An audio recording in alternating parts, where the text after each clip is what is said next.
ಸ ಪದ ಸ ಪದ ಸ ಪದ ಸ ಗಸದ ಗಸದ ಗಸದ ಗಸದ ಗಸದ ರೆ ಗ ಮ ರೆ ಗ ಮ ರೆ ಗ ಮ ರೆ ಗ ಮ ರೆ ಗ ಮ ಪದ ಮ ಪ ಗ ಮ ರೆ ಗ ರೆ ಸ यीशु की वाणी जीवन ज्योति, यीशु की वाणी आत्मा शक्ति, यीशु की वाणी जीवन ज्योति, यीशु की वाणी आत्मा शक्ति। जो इस वाणी पे है चलता अनंत जीवन मुक्ति पाता, जो इस वाणी पे है चलता अनंत जीवन मुक्ति पाता।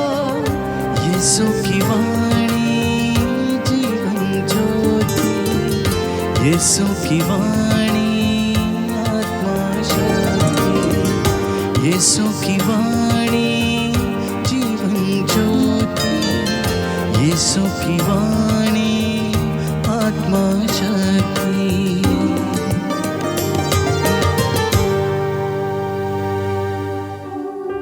प्रियजनों, इस वक्त हमारा घर प्रभु की महिमा से भरा हुआ है। आज का वचन आपके लिए है, आपके परिवार के लिए है, आपकी उन्नति और आपके उद्धार के लिए है।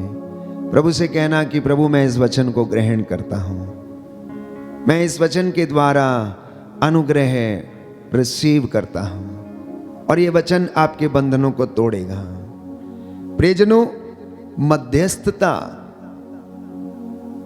कलीसिया के जीवन में, मसीहों के जीवन में एक महत्वपूर्ण भक्ति है। मध्यस्थता करना, प्रार्थना करना मसीहों के लिए और कलीसिया के लिए निहायत ही जरूरी है, क्योंकि बाइबल हमें बताती है, संत पौलुस लिखता है कि ईसा मसीह ईश्वर का पुत्र, मानव और पिता के बीच में मेल कराने वाला व्यक्ति और हमारा मध्यस्थ है, जो निरंतर पिता के दाहिने विराजमान रहकर हमारे लिए प्रार्थना करता है। अय्यूब के ग्रंथ अध्याय 22 में हम पढ़ते हैं कि जब अय्यूब के मित्र आकर उसे कहने लगते हैं कि तुझे क्या फायदा है, तो इतना दुख सहन कर रहा है, तू क्यों छोड़ नहीं देता, तू क्यों इन सारी चीजों को त्याग नहीं देता। प्रियजनों, बाइबल हमें बताती है कि अय्यूब अपने उन मित्रों के लिए प्रार्थना करता है, वह उनके लिए मध्यस्थता करता है। और जब अय्यूब अपने मित्रों के लिए प्रार्थना करता है तो ईश्वर अय्यूब की प्रार्थना भी सुनता है। वो अय्यूब को सब चीजें दुगनी मात्रा में लौटा देता है, क्योंकि प्रभु ये कहता है कि तुम मुझे पुकारो और मैं तुम्हें उत्तर दूंगा। हम देखते हैं कि इजराइलियों और परमेश्वर के बीच में सबसे बड़ा मध्यस्थ था मूसा, और बाइबल इस बात की गवाह है कि मिस्र की गुलामी से लाखों लोगों को प्रभु आजाद करके ले जा रहा था, और अकेला व्यक्ति मूसा उनका नेतृत्व कर रहा था, प्रभु के सामर्थ्य से आगे बढ़ता जा रहा था। लेकिन जब भी कोई परामर्श करना होता था, जब भी कोई निर्णय लेना होता था, जब भी वहाँ पर किसी चीज़ की आवश्यकता पड़ती थी, चाहे वो रोटी हो या मांस हो या किसी अन्य प्रकार की कोई भी दुविधा वहाँ पर उनके बीच में आती थी, तो मूसा पर्वत पर दौड़ा चला जाता था और ईश्वर से वार्तालाप करता था, वो ईश्वर से बातें करता था। वो अपने भाइयों, इजरायली भाइयों के लिए मध्यस्थता करता था और उनके लिए निरंतर क्षमा की याचना करता था और कहता था कि मेरा प्रभु क्रोध ना करे, इनका हृदय बचपन से बुराई की ओर है, प्रभु इन्हें क्षमा कर, ये तेरी प्रजा है, ये तेरे चुने हुए लोग हैं, तू ही इन्हें मिस्र की गुलामी से निकाल कर लाया है। तो इसलिए शिकायत करने से ज़्यादा अच्छा है कि कलीसिया के लोग, विश्वासी भाई और बहन, और वे लोग जो अपने आप को ज़्यादा धर्मी समझते हैं, आप लोग प्रार्थना करें, क्योंकि प्रभु ने आप लोगों को प्रार्थना करने के लिए चुना, पवित्रताई में बुलाया। इसलिए माता पिता का और घर के लोगों का कर्तव्य है कि वे अपनी कलीसिया के लिए, अपने पड़ोसियों के लिए, अपने दुश्मनों के लिए, अपने संगी साथियों और मित्रों के लिए प्रार्थना करते जाएं, क्योंकि प्रार्थना में छुटकारा है, आराधना में छुटकारा है। स्तुति प्रशंसा करने से आपको छुटकारा मिलता है। स्तुति आराधना धुएं के समान ऊपर जाती है और आशीषें लेकर नीचे आती हैं। विज्ञान में हम पढ़ते हैं कि किस तरह से पानी भाप बनकर ऊपर उड़ता है और बादलों के रूप में वो एकत्र हो जाता है, और वो बादल ठंडे होकर प्यारे भाई प्यारी बहन वर्षा करते हैं। ठीक वैसे ही हमारी प्रार्थनाएं जब परमेश्वर तक पहुंचती हैं, बाइबल कहती है कि दरिद्र की प्रार्थना बादलों को चीरते हुए जाती है और ईश्वर के कानों में पहुंचती है। और प्रभु ये कहता है कि अब मैंने इनके आंसुओं को देख लिया, अब मैंने इनके दुखों को जान लिया, मैं इनके आचरण से भली भांति परिचित हूँ, मेरी आंखें सब कुछ देख रही हैं, मैं भले और बुरे दोनों पर सूरज उगा रहा हूँ। अब आप पूछेंगे कि अगर परमेश्वर ये सब करता है तो बुराई को पनपने क्यों देता है, वो क्यों इन तमाम चीज़ों को खत्म नहीं कर देता? प्रियजनों, परमेश्वर भला और अच्छा है, सच्चा है, वो सहनशील है, वो दयालु है, वो इंसान को समय देता है, समय देता जाता है प्रायश्चित करने का, अपने आप को पवित्र करने का, अपने आप को शुद्ध करने का, ईश्वर की कृपा में बढ़ने का। इसीलिए बहुत सारे लोग जो बुराई के रास्ते पर चलते हैं, बुराई करते जाते, लेकिन अगर बुराई से विमुख नहीं होते तो उनका अंत भी बहुत बुरा होता है। लेकिन इसका यह मतलब नहीं है कि धर्मी जो इस दुनिया से जल्दी चला जाता है परमेश्वर उसको नजरअंदाज करता है। नहीं, परमेश्वर अपने भक्त की हड्डियों की रक्षा करता है। बोलिए आमीन, आमीन, हालेलुया, हालेलुया। हे प्रभु यीशु, हे प्रभु यीशु, मैं विश्वास करता हूँ मैं विश्वास करता आप मेरी रक्षा करते हैं। आप मेरी रक्षा हालेलुया, हालेलुया, हालेलुया, हालेलुया। तो बाइबल में बताती है सुंदर वचन, याकूब के पत्र अध्याय 5 में हम पढ़ते हैं पद संख्या 13 से 15 में कि यदि आप लोगों में कोई कष्ट में हो तो वह प्रार्थना करे, कोई प्रसन्न हो तो वह भजन गाए, कोई अस्वस्थ हो तो कलीसिया के अध्यक्षों को बुलाए और वे प्रभु के नाम पर उस पर तेल का विलेपन करने के बाद उसके लिए प्रार्थना करें। बुलाइए प्रभु के नाम पर अध्यक्षों को, कलीसिया के अध्यक्षों को, और अपने रोगियों को ले जाइए प्रभु के चुने हुए लोगों के पास और उनसे कहिए कि इन पर हाथ रखकर प्रार्थना करें, और वो उन पर तेल का विलेपन करके प्रार्थना करेगा। और बाइबल कहती है वह विश्वास पूर्ण प्रार्थना रोगी को बचाएगी और प्रभु उसे स्वास्थ्य प्रदान करेगा।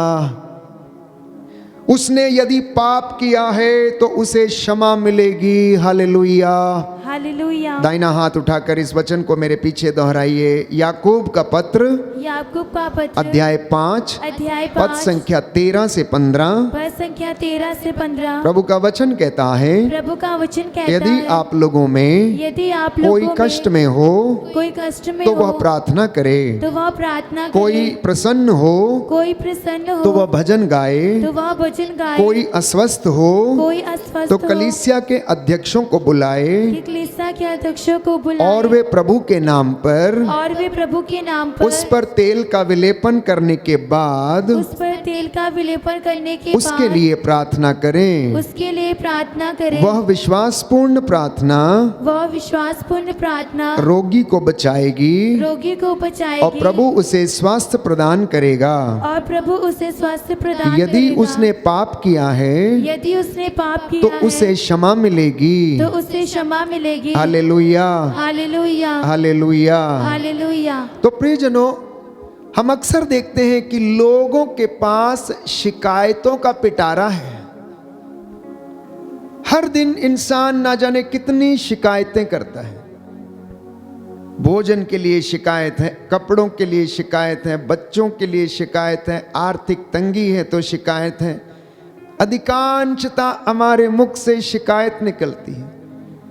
प्रभु हमारे साथ ही ऐसा क्यों करता है? हमारा तो भाग्य ही फूटा है, हम तो किसी लायक नहीं हैं, हम तो ऐसे हैं, हम तो वैसे हैं, और ऐसे ही बोलता जाता है। लेकिन बाइबल क्या कहती है, सुनिए ध्यान से। हम वचन पढ़ेंगे, शोक गीत, प्रभु का वचन अध्याय 3 पद संख्या 39 में हम पढ़ते हैं। शोक गीत अध्याय 3 पद संख्या 39 से 41 तक।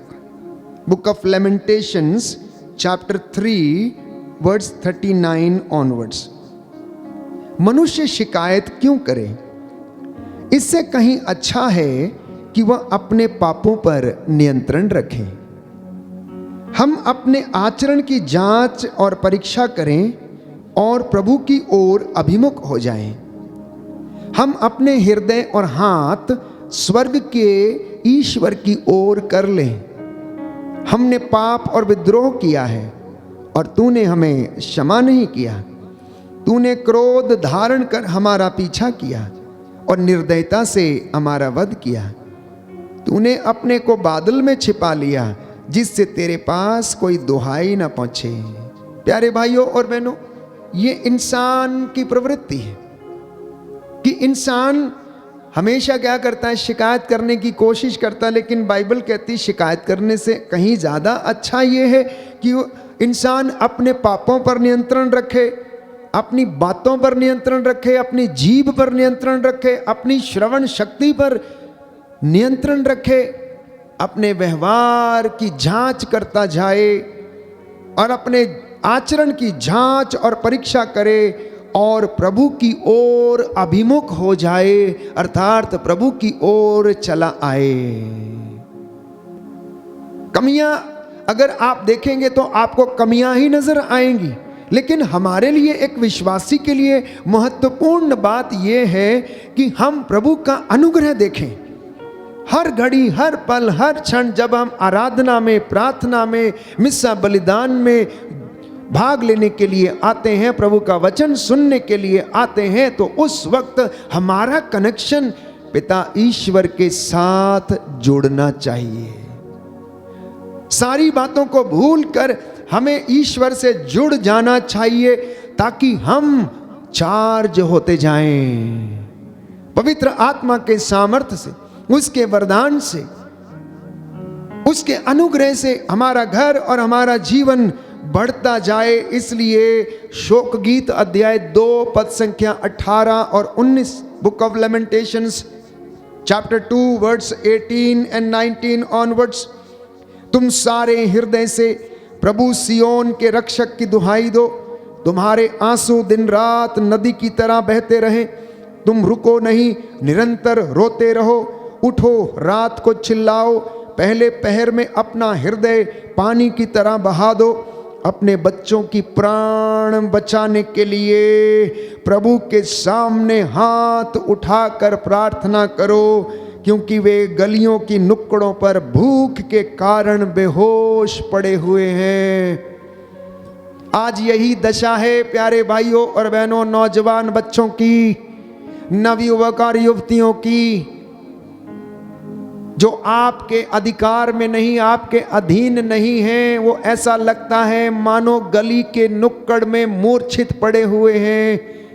इसलिए बाइबल कहती है माता पिता से तुम अपने इन हाथों को उठाकर आंसू बहाओ, तुम्हारे आंसू नदी की तरह बहते रहें और अपने परमेश्वर इब्राहिम, इसहाक और याकूब के ईश्वर की दुहाई दो ताकि वो इन बच्चों की रक्षा करे। ही आज का वचन है। इसलिए माता पिता को प्रभु आज की संध्या वंदना के दौरान आमंत्रित कर रहा है कि अपने बच्चों की शिकायत करने से कहीं ज्यादा अच्छा है कि आप उनके लिए घुटनों पर आकर प्रार्थना करें। उनकी बुराई करने से ज्यादा अच्छा है कि आप उनके लिए प्रार्थना करें, क्योंकि वो आपके बच्चे हैं। जो आपके मुख से निकला वही उनके जीवन में पूरा होगा, क्योंकि प्रभु ये कहता है श्राप और अभिशाप और आशीर्वाद सब कुछ तेरी जुबान के अधीन है। तो प्रभु के नाम पर इस जुबान को, इन हाथों को आशीर्वाद का माध्यम बना लेना। प्रभु के नाम पर इन हाथों को प्रभु की दुहाई देने के लिए उठाना, इन आंसुओं को प्रभु के लिए बहा देना, और वो आपको और आपके बच्चों को आशीष प्रदान करेगा। बोलिए आमीन, आमीन, हालेलुया, हालेलुया, हालेलुया, हालेलुया। हे प्रभु यीशु, हे प्रभु यीशु, मैं ये वचन ग्रहण करता हूँ। मैं ये वचन ग्रहण इस करता हूँ। वचन के द्वारा इस वचन के द्वारा मेरे जीवन में, मेरे जीवन मेरे में, परिवार में, मेरे परिवार बच्चों में, के जीवन में बच्चों के जीवन में उद्धार आ जाए, उद्धार आ जाए, शांति आ जाए, शांति आ जाए, चंगाई आ जाए, चंगाई आ जाए। Hallelujah, hallelujah, hallelujah, hallelujah, hallelujah. Hallelujah. तो मध्यस्थता करना विश्वासियों के लिए और कलीसिया के लिए ये आदेश है। कलीसिया क्या करती है? पुरोहित जो सुबह की, शाम की और दोपहर की जो प्रार्थना करता है, जिसे हम यूनिवर्सल प्रेयर्स कहते हैं, धर्म संघीय जीवन में धर्म बहने और धर्म पुरोहित, उनके हाथ में आपने कई बार देखा होगा ब्रीवियरी, जिसे हम इंग्लिश में कहते हैं, और हिंदी में दैनिक प्रार्थना। प्यारे भाइयों और बहनों, संस्थाओं में, गुरुकुल में, सेमिनरीज में, कलीसिया में, चर्च में, मठों में ये प्रार्थनाएं निरंतर दोहराई जाती हैं, क्योंकि ये आदेश है कि आप प्रभु के लोगों के लिए प्रार्थना करें, इस दुनिया के लिए प्रार्थना करें। ये universal prayers of the church है। ये पूरे संसार भर में जहां जहां पुरोहित, धर्म बहने, धर्म संगी और चुने हुए लोग रहते हैं, वहां पर इन प्रार्थनाओं को दोहराया जाता है। इतना ही नहीं, जब मिस्सा बलिदान अर्पित होता है, उसमें जो यूकरिस्तीय प्रार्थना दोहराई जाती है, निवेदन किया जाता है, जितनी बार मिस्सा बलिदान चढ़ता है उतनी बार मृतकों के लिए और भाई बहनों के लिए, संत पिता के लिए, पुरोहितों के लिए, लोक धर्मियों के लिए ये निरंतर मध्यस्थता होती है और प्रार्थना होती है। इसलिए आज प्रभु ये शिक्षा देना चाहता है कि मेरे लोगों से कहो कि ये सबसे पहले संसार के अधिपतियों के लिए, अधिकारियों के लिए, राजाओं के लिए प्रार्थना करें। मैंने आपके लिए वचन पढ़ा था कि प्रभु का वचन ये कहता है कि तुम सारे हृदय से प्रभु को पुकारो, और कहता है कि मेरी इच्छा है, मैं चाहता हूं कि आप सब लोग सबसे पहले क्या करें? अधिकारियों के लिए प्रार्थना करें। तिमोथी का पहला पत्र अध्याय 2 पद संख्या 1 और 2। मैं सबसे पहले ये अनुरोध करता हूं कि सभी मनुष्यों के लिए, विशेष रूप से राजाओं और अधिकारियों के लिए अनुनय विनय, प्रार्थना, निवेदन तथा धन्यवाद अर्पित किया जाए, जिससे कि हम भक्ति तथा मर्यादा के साथ निर्विघ्न तथा शांत जीवन बिता सकें, क्योंकि उनके हाथ में समाज की, देश की बागडोर है। इसलिए हमारा कर्तव्य है कि हम उनके लिए प्रार्थना करें ताकि वो शैतान के वश में ना पड़ जाएं, परंतु प्रभु के अधीन रहकर प्रभु के लोगों की सेवा करें, निस्वार्थ सेवा करें और अपनी जिम्मेदारियों को प्यारे भाइयों और बहनों निभाएं। मैंने आपसे कहा कि मूसा जो इज़राइलियों और ईश्वर के बीच में सबसे बड़ा मध्यस्थ था, उसने अपने हाथों को उठाया और वो निरंतर प्रार्थना करता रहा। वचन में हम पढ़ते हैं निर्गमन ग्रंथ अध्याय 32 पद संख्या 32 में कि प्रभु का वचन ये कहता है कि मूसा उनके लिए प्रार्थना करता था। अध्याय 32 पद संख्या 32, book of Exodus chapter 32 verse 32। ओ यदि तू इन्हें क्षमा कर दे, नहीं तो मेरा नाम अपनी लिखी हुई पुस्तक से निकाल दे। ओ यदि तू इन्हें क्षमा कर दे, नहीं तो मेरा नाम अपनी पुस्तक से निकाल दे। हम वचन में पढ़ते हैं कि जब अमालेकियों से लड़ाई करने के लिए योशुआ की अगुवाई में इजरायली गए, तो उस वक्त मूसा उनसे कहता है, अध्याय 17 निर्गमन ग्रंथ अध्याय 17 पद संख्या 10, कि मैं हाथ में ईश्वर का डंडा लिए पहाड़ी की चोटी पर खड़ा रहूंगा। मूसा के आदेश के अनुसार योशुआ अमालेकियों से युद्ध करने निकला और मूसा, हारून तथा हूर पहाड़ी की चोटी पर चढ़े। जब तक मूसा हाथ ऊपर उठाए रखता था, तब तक इजरायली प्रबल बने रहते थे, और जब वह अपने हाथ गिरा देता था तो अमालेकी प्रबल हो जाते थे। जब मूसा के हाथ थकने लगे तो उन्होंने एक पत्थर लाकर भूमि पर रख दिया और मूसा उस पर बैठ गया। हारून और हूर उसके हाथ संभालते रहे, पहला इस ओर से और दूसरा उस ओर से। इस तरह मूसा ने सूर्यास्त तक अपने हाथ ऊपर उठाए रखा। योशुआ ने अमालेकियों और उनके सैनिकों को तलवार के घाट उतार दिया। एक सुंदर उदाहरण है मध्यस्थता का। इसलिए माँ बाप के हाथ जब तक इबादत में ऊपर रहते हैं, प्रायश्चित में जब तक ये ऊपर रहते हैं, जब तक आपके जमीन घुटनों पर, जब तक आपके घुटने जमीन पर रहते हैं, आपके बच्चे हारेंगे नहीं, आपके बच्चे दुर्दिन नहीं देखेंगे, आपके बच्चे शैतान के वश में नहीं पड़ेंगे। कष्ट आएगा भी तो वे लोग उससे निकलने में समर्थ होंगे, क्योंकि प्रभु उनके लिए रास्ता तैयार करेगा। ये आज प्रभु हमसे कहना चाहता है।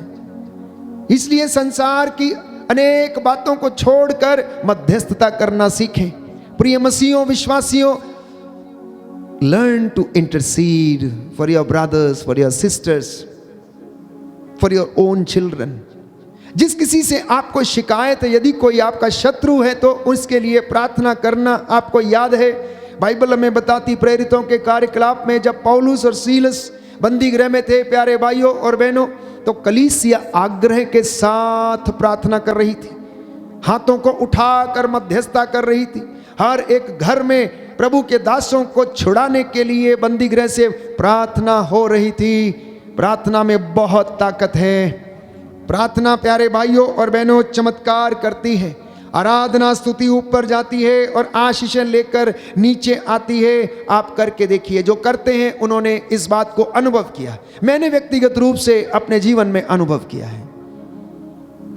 इसलिए प्रभु ने और ज्यादा मध्यस्थता करने का उत्साह दिया, और ज्यादा प्रार्थना करने का उत्साह दिया कि मेरे लोगों के लिए तू प्रार्थना कर, इनके छुटकारे के लिए, इनके बंधन टूटने के लिए प्रार्थना कर। यदि अकेला मूसा, प्यारे भाइयों और बहनों, जब वो 8 लाख लोगों को मिस्र की गुलामी से आजाद किए हुए लेकर जा रहा था, मरुभूमि में लेकर जा रहा था, और परमेश्वर उसकी रक्षा कर रहा था, तो आप लोग भी समझ लीजिए कि यदि आप अपने लोगों के लिए प्रार्थना करेंगे तो वैसे ही आपकी सहायता भी परमेश्वर करेगा, जैसे वो मूसा की करता था। इसलिए उसने कहा, डर मत, चिंता मत कर, मैं तेरे साथ हूं। जैसे मैं अपने दासों के नबियों के साथ था, मैं तेरे साथ भी रहूंगा। तो प्रवक्ता ग्रंथ अध्याय 3 पद संख्या 20 में हम पढ़ते हैं कि तुम जितने अधिक बड़े होते जाते हो, उतने ही तुम नम्र बनो। व्यक्ति विशेष के लिए यह स्वाभाविक है कि वह अपने जीवन में उच्च पद पर आसीन होना चाहता है और अधिक मेहनताना चाहता है, अधिक कमाना चाहता है। वहीं दूसरी ओर कुछ लोग अपने पद के विषय में नहीं बताते हैं। प्यारे भाइयों और बहनों, उनके जीवन में चाहे कष्ट हो, परेशानी हो, चिंता हो, लेकिन वे लोग प्रभु के साथ जुड़े रहते हैं। तो जब हम उन बातों में आगे बढ़ने लगते हैं तो ये हमारी प्रार्थनाओं का असर है।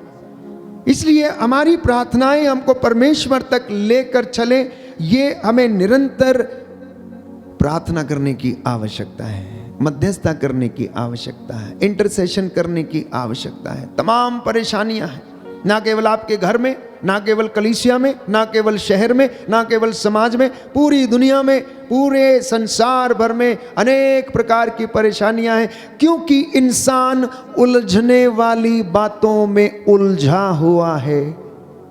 इंसान ने अपने आप को जानबूझकर उलझाया है। परमेश्वर किसी को उलझने नहीं देता, वो उन्हें बचाने का रास्ता खोजता है, लेकिन इंसान अपने ही द्वारा किए गए कामों में उलझकर रह जाता, उसी में फंस जाता है। ठीक वैसे जैसे एक मकड़ी अपने लिए जाला बनाती है और वो उसी में फंस जाती है, और आप कुछ दिनों के बाद देखते हैं कि वो मकड़ी उसी जाले में मरी हुई मिलती है, उससे बाहर नहीं निकल पाती है, उससे बाहर नहीं निकल पाती है। तो आज इंसान का जीवन, प्रियजनों, मनन चिंतन का विषय है कि हम कहाँ जा रहे हैं, हम क्या करना चाहते हैं, हम क्या प्राप्त करना चाहते हैं, आज हमने क्या खोया और क्या पाया, क्या हम अनुग्रह में बने रहे या नहीं रहे, क्यों हमारे जीवन में कष्ट आता है। प्रभु का वचन प्रियजनों हमें बताता है कि यदि ये मेरी आज्ञाओं का पालन नहीं करेंगे तो वह उन्हें क्या करेगा, रोगशैया पर पटक देगा, उन्हें रोगशैया पर पटक देगा और उनके कर्मों के अनुसार उन्हें फल देगा। तो इसलिए जब हम मध्यस्थता करते हैं तो आपको चमत्कार दिखेंगे। मूसा ने मध्यस्थता की और योशुआ इजराइलियों के साथ अमालेकियों से लड़ने के लिए गया, प्यारे भाइयों और बहनों, और वो जीतते गए। जब तक हाथ ऊपर रहे वो जीतते गए और अमालेकी हारते गए।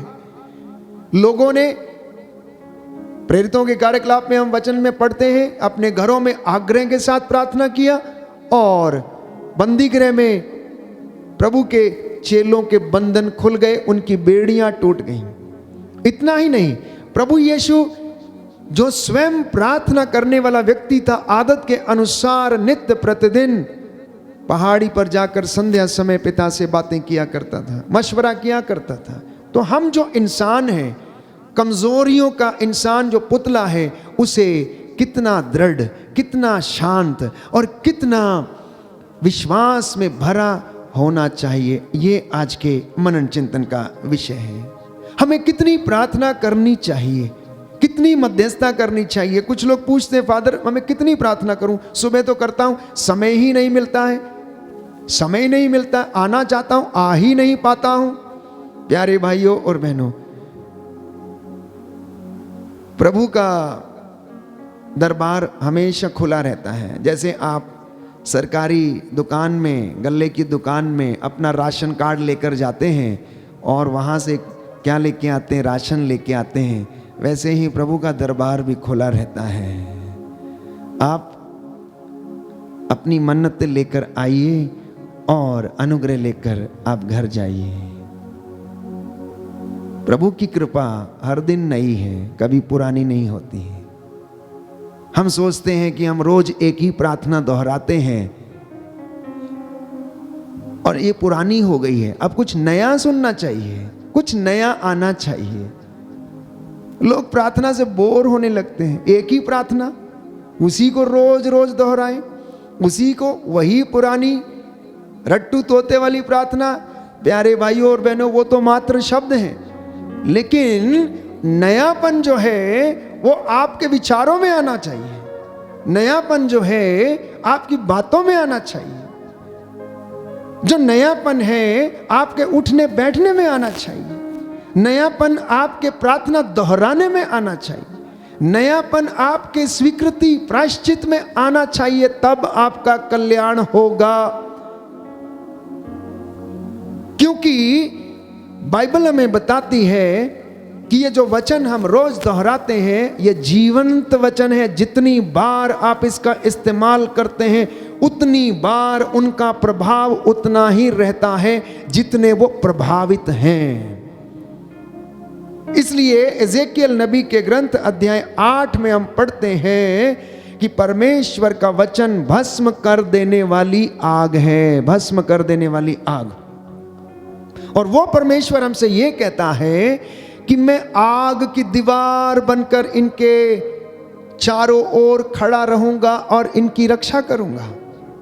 यदि हम रोज हालेलुया कहते हैं या होसाना गाते हैं, वही आराधना के गीत गाते हैं, तो प्रियजनों फर्क जानते हैं किस चीज में है? फर्क हमारी डिस्पोजिशन में है कि हम उन गीतों को कल कैसे गाया था और आज कैसे गा रहे हैं और कल कैसे गाएंगे।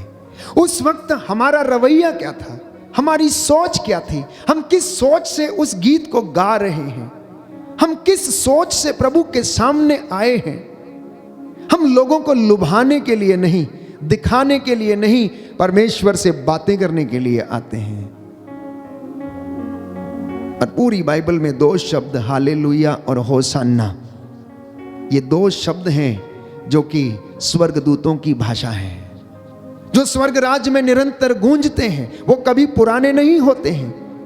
पुराना यदि कोई होता है तो वो इंसान होता है, उसका विचार पुराना हो जाता है, क्योंकि उसके मन में, उसके विचार में क्या आ जाती है, उसके जीवन में आत्मग्लानि आ जाती है, इसलिए वो नयापन नहीं आ पाता है। प्यारे भाइयों और बहनों, आज प्रभु हमसे ये चाहता है कि तुम मेरे पास लौटो, तुम मेरी दुहाई दो और मैं तुम्हारी पुकार सुनूंगा। जब जब तुम मुझे पुकारोगे मैं तुम्हें सुनूंगा, मैं तुम्हें आवाज दूंगा, मैं तुम्हारी आवाज को सुनूंगा। अब बच्चा मम्मी को मम्मी कह के बुलाता है ना, बोलिए हाँ या ना। जिंदगी भर अपनी मम्मी को मम्मी ही कहता है, और कुछ कहता है क्या? तो क्या मम्मी शब्द पुराना हो जाता है, या मम्मी पुरानी हो जाती है, या नई हो जाती है, कैसी हो जाती है? मुझे बताइए। वो जैसी थी वैसी ही रहती है, शब्द भी वैसा ही रहता है। फर्क किसके ऊपर पड़ता है? बच्चे के ऊपर, कि किस भाव से वो मम्मी को बुलाता है। क्रोध में बुलाता है, पाप में बुलाता है, प्रेम से बुलाता है, फर्क वहां पर पड़ता है। और उसके बोलने में, कहने में उसका रिश्ता जो है वो नजर आता है, वो रिश्ता नजर आता है। तो मध्यस्थ प्रार्थना में, आराधना में, प्रार्थना में शब्दों का महत्व नहीं है, हमारी इनर डिस्पोजिशन का महत्व है। हमारी इनर डिस्पोजिशन का महत्व है कि हमारी इनर डिस्पोजिशन कैसी है।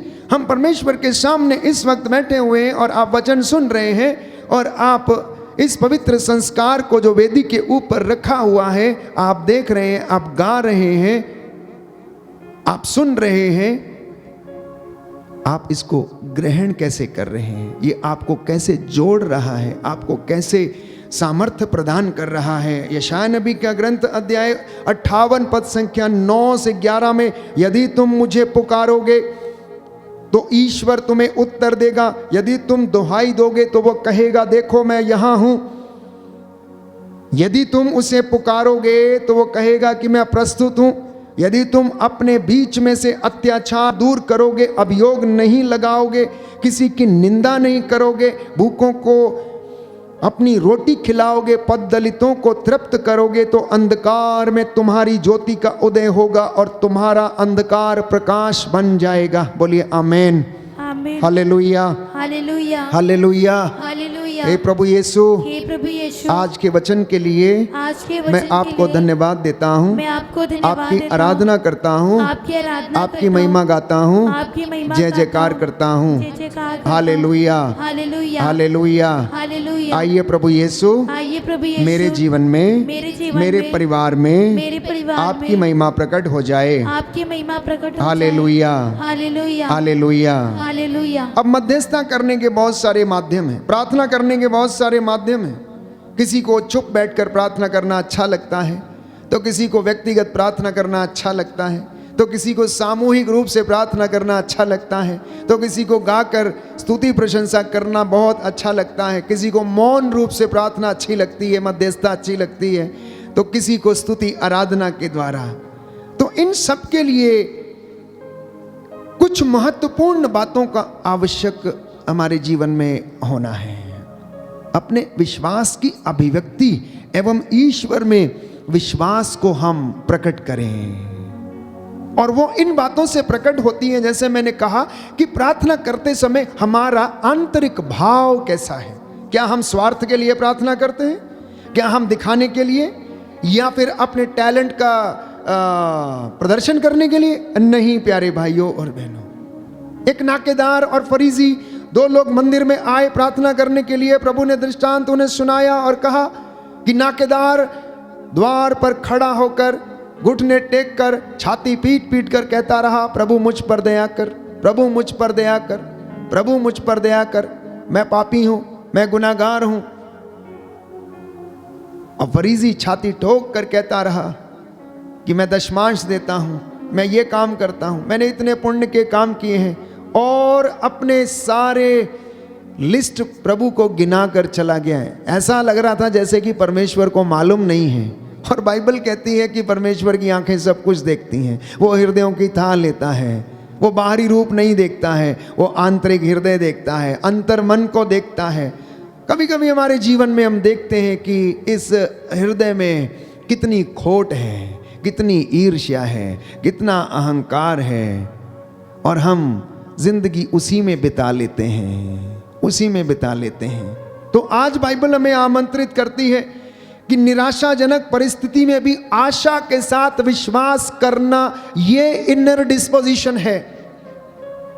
निराशाजनक परिस्थिति में भी आशा के साथ विश्वास करना, ये हमारा आंतरिक मनोभाव, जिसे हम इनर डिस्पोजिशन कहते हैं। और इसका एक उदाहरण इब्राहिम के जीवन में था कि उसने निराशाजनक परिस्थिति में भी आशा के साथ विश्वास किया कि अगर परमेश्वर मुझे वृद्धावस्था में 100 साल की अवस्था में पुत्र दे सकता है, तो अब यदि उसने कहा कि उसको बलि चढ़ा दे, तो इसमें भी उसकी कोई रजा रहेगी, और वो मुझे मंजूर है कि अगर वो 100 साल में मेरे साथ ऐसा कर सकता है, तो अब भी इससे कोई महान और बड़ा काम करेगा। ये उसकी प्रार्थना का नतीजा था, ये उसकी मध्यस्थता का नतीजा था, ये उसकी धार्मिकता का नतीजा था। क्योंकि बाइबल कहती है इब्राहिम अपने विश्वास के कारण धर्मी माना गया।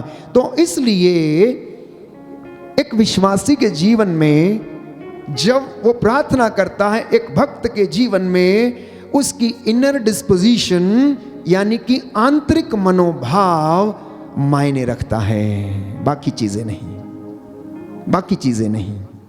तो अपने आप को और अपनी गलतियों को स्वीकार करना, हर बात के लिए धन्यवादी होना, सेवा करने का दृढ़ भाव उत्पन्न करना, ये मध्यस्थ प्रार्थना हमसे डिमांड करती है। और जब हमारे भाव ऐसे हैं तो प्रियजनों, उसकी इच्छा हमारे जीवन में पूरी होती है। और प्रभु कहता है मत्ती के सुसमाचार अध्याय 7 पद संख्या 7 में कि मांगो और तुम्हें दिया जाएगा, खटखटाओ और तुम्हारे लिए खोला जाएगा, ढूंढो और तुम्हें मिल जाएगा। बोलिए आमीन। आमीन। हे प्रभु यीशु, हे प्रभु मैं यीशु, विश्वास करता हूँ मैं विश्वास कि मैंने करता जो हूँ कुछ भी मांगा है कि मैंने जो कुछ वह भी मुझे मांगा है, मिल गया है। वह मुझे मिल गया हे है। प्रभु यीशु, हे प्रभु यीशु, मुझे प्रार्थना करना सिखाइए। मुझे प्रार्थना करना सिखाइए। Hallelujah, hallelujah, hallelujah. हालेलुया। हे प्रभु यीशु, हे प्रभु पवित्र आत्मा के सामर्थ्य से पवित्र आत्मा के मुझे साथ भर दीजिए। मुझे भर दीजिए। Hallelujah, hallelujah, hallelujah. हालेलुया। तो आप प्रार्थना करेंगे, मध्यस्थता करेंगे तो चमत्कार देखेंगे, क्योंकि बाइबल इन बातों को प्रमाणित करती है। Acts of the Apostles chapter 9 verse 40, पेतरुस ने सबों को बाहर किया, घुटने टेक कर उसने प्रार्थना की। इसके बाद वो शव की ओर मुड़कर बोला, ताबिथा उठो, और उसने आंखें खोल दी और पेतरुस को देखकर वो लड़की क्या उठ बैठी। प्रार्थना करने का प्रभाव, मध्यस्थता करने का प्रभाव। सामुएल का पहला ग्रंथ अध्याय 1 पद संख्या 11, हन्ना जिसके पास संतान नहीं थी, प्रभु ने उसे संतान दी। वो रो रो कर दिन रात प्रभु से प्रार्थना किया करती थी और बुढ़ापे में उसकी प्रार्थना का उत्तर उसे मिला। प्रेरितों का कार्यकलाप अध्याय 12 पद संख्या 5। पेतरुस बंदी गृह में था, कलीसिया प्रार्थना कर रही थी। आग्रह के साथ जब प्रार्थना की तो उनकी बेड़ियां खुल गईं, उनके बंधन टूट गए और प्रभु का दूत उन्हें सुरक्षित वहां से निकाल कर ले आया। राजाओं के दूसरे ग्रंथ में हम पढ़ते हैं अध्याय 19 पद संख्या 19 में कि राजा हिजकिया ने यरूशलेम को बचाने के लिए प्रार्थना की। अध्याय 19 पद संख्या 35 में हम पढ़ते हैं कि उस रात ईश्वर के दूत ने असूर के राजा के शिविर में 1,85,000 लोगों को मौत के घाट उतार दिया। प्रार्थना के कमाल, प्रार्थना के चमत्कार, मध्यस्थता के चमत्कार। प्यारे भाइयों और बहनों, राजाओं के दूसरे ग्रंथ अध्याय 19 पद संख्या 19 में हिजकिया ने यरूशलेम को बचाने के लिए प्रार्थना की और पद संख्या 35 में हम पढ़ते हैं कि प्रभु ने प्रार्थना को कबूल किया और उस रात ईश्वर के दूत ने असूर के राजा के शिविर में 1,85,000 लोगों को मौत के घाट उतार दिया। जब मूसा ने प्रभु से कहा कि मुझे अपनी महिमा के दर्शन करा, मुझे अपनी कृपा के दर्शन करा, निर्गमन ग्रंथ अध्याय 33 पद संख्या 18 में, तो उसने कहा कि मैं अपनी संपूर्ण महिमा के साथ तुम्हारे सामने से निकल जाऊंगा और तुम पर मैं अपना प्रभु नाम प्रकट करूंगा। आज यदि आप लोग इस बात को और वचन को दोहराते हैं कि हे प्रभु, अपनी महिमा मेरे जीवन में, मेरे बच्चे के जीवन में, मेरे कामकाज में, मेरे बिजनेस में प्रकट कर, तो वो आपसे कहेगा कि आज की रात्रि में ऐसा करूंगा, तेरे सामने से निकल जाऊंगा, तुझे स्पर्श करूंगा और आप उसकी महिमा देखेंगे और बंधन टूटेंगे। हर वक्त रोग बीमारी को प्रभु को समर्पित करते जाएं और पर शिकायत ना करें, क्योंकि प्रभु जानता है कि आपको कौन सा कष्ट है, कौन सा दुख है। यदि उसकी आंखें सब कुछ देखती हैं तो वो जानता है कि मुझे कौन सा रोग है। वो ये भी जानता है कि ये रोग किस तरह से आया है, क्यों आया, और ये आप भी जानते हैं कि ये रोग आपको क्यों लगा है, क्योंकि बाइबल इसके विषय में स्पष्ट करती है कि विपत्ति मिट्टी में पैदा नहीं होती, ये चल कर आती है। जब तक इसे रास्ता ना दिया जाए ये नहीं आ सकती। जब तक शैतान को अवसर ना दिया जाए ये तब तक हमारे घर में प्रवेश नहीं कर सकता, जीवन में प्रवेश नहीं कर सकता। लेकिन प्रभु हमें छुड़ाने के लिए क्या करता है? रास्ता देखता रहता है, योजनाएं बनाता रहता है, हमें अपनी ओर आमंत्रित करता रहता है। आइए हम प्रार्थना करें, मध्यस्थता करें अपने परिवारों के लिए। अगर आपका बच्चा बीमार है तो मध्यस्थता करें। अगर आपका बच्चा या आपका पति नशा करते हैं या अन्य किसी बुरी संगति में है तो उन्हें समर्पित करें। अपनी पत्नी को आप समर्पित करें। यदि उसको क्रोध है, ईर्ष्या है, घृणा है तो आप उसे समर्पित करें। प्रार्थना और आराधना में छुटकारा है प्रियजनों।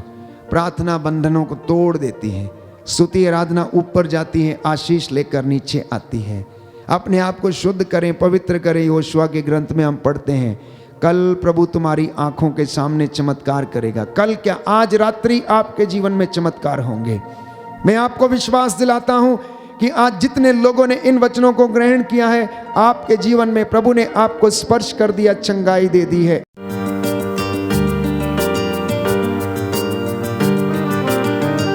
यीशु की वाणी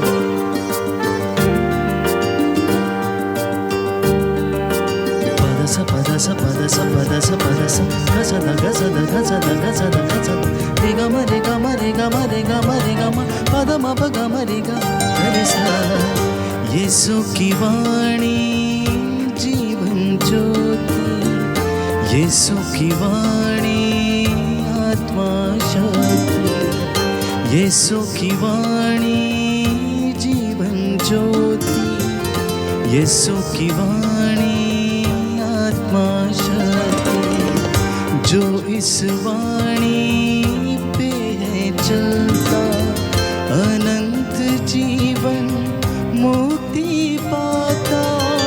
जो इस वाणी पे है चलता, अनंत जीवन मुक्ति पाता।